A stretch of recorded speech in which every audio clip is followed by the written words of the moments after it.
Let's get right into it. Have you ever caught yourself reacting to something in a way that just feels outdated? You jump at a loud noise, crave sugar at midnight, or get anxious about what strangers on the internet think of you. The truth is, your brain is running ancient software coded for a world of wild animals and scarce resources, not group chats and office chairs.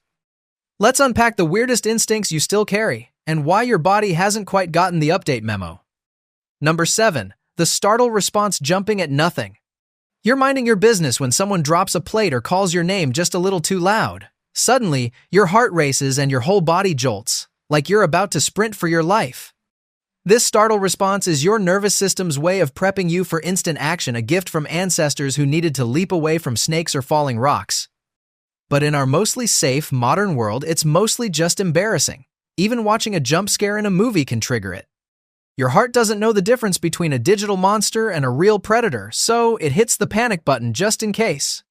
Next time you jump at something harmless, take a deep breath and give your ancient brain a little grace. Number 6. Goosebumps, the furry alarm system.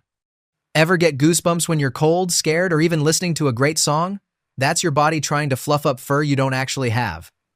For early humans and every other mammal, goosebumps made their hair stand up, trapping heat or making them look bigger to scare off threats. Now, with our relatively hairless bodies, all we get is a patchwork of tiny bumps.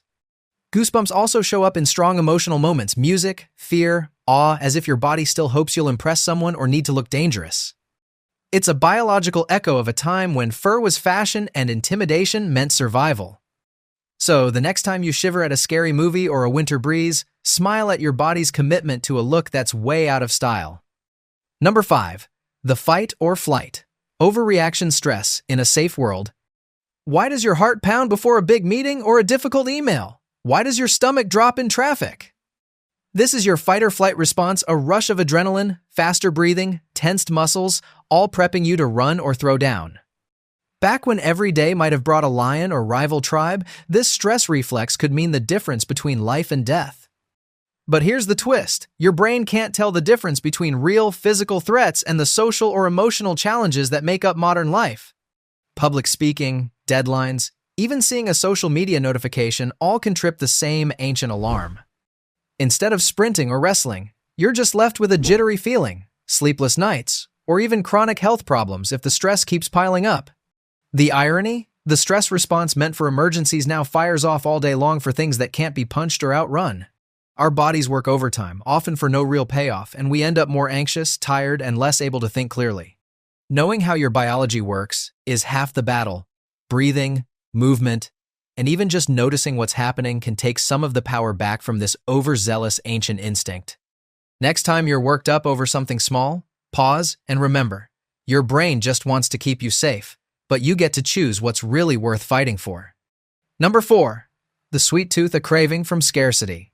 Why can't you walk past a donut without feeling a gravitational pull? Blame evolution. In the wild, sugar was rare, a sign of ripe fruit, quick energy, survival. Our ancestors who craved sweetness were more likely to get enough calories and live to tell the tale. But now, sugar is everywhere, and our hardwired cravings are way behind the times. From morning cereal to midnight snacks, we're surrounded by sweetness. That ancient drive for just one more now fuels everything from snack aisles to global health problems. The instincts that once saved us now sabotage us, pushing us toward choices that our bodies can't handle long term. The next time you crave a treat, enjoy it, but know your body is still fighting a war that ended thousands of years ago. Number 3. Tribalism, us versus them. For no good reason. Why do people split into groups over almost anything? Sports, politics, brands, or even which way the toilet paper hangs? Tribalism is the answer. In the wild, sticking with your group and being wary of outsiders kept you safe and helped your genes survive. Loyalty, conformity, suspicion of strangers, it all had a survival payoff. Today, these same instincts can spark internet flame wars, neighborhood rivalries, or worse. Our brains are constantly scanning for who's with me and who's not, even when the stakes are just a team jersey or a television show. Social media pours fuel on the fire, making every difference seem existential. But when you step back, you see that most divisions are totally arbitrary. The line between us and them moves depending on where you're standing. This old wiring isn't going away, but being aware of it means you can spot when you're falling into an us versus them mindset. Sometimes, that's the exact moment to reach out, get curious, and bridge the gap. So next time you find yourself defending your side, ask if it's really worth it or if it's just your ancient brain craving a tribe. Number 2. Status anxiety measuring up. In a post-Sabertooth world, why do we care so much about what others think? Follower counts, likes, clothes, job titles? Once, your reputation literally meant survival. High status in a group brought better food, better mates, and more allies. Low status meant getting left behind or outvoted when the group moved. The anxiety around measuring up was built to keep you alert to threats and opportunities. Now, status is more complicated and never really switches off. It's easy to start comparing yourself to thousands of people you'll never meet.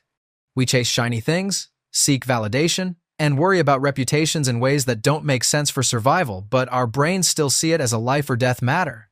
The trick is to notice which status games are real and which are just noise. It's fine to want recognition, but you get to choose whose opinion actually matters. Next time you're tempted to compare yourself, pause and ask, is this my ancient brain, or is this really important to me? Number 1. The fear of the unknown. Avoiding shadows in a bright world. Why does your mind spin when facing something new, a job interview, traveling alone, even just trying sushi for the first time? Fear of the unknown is an ancient safety feature.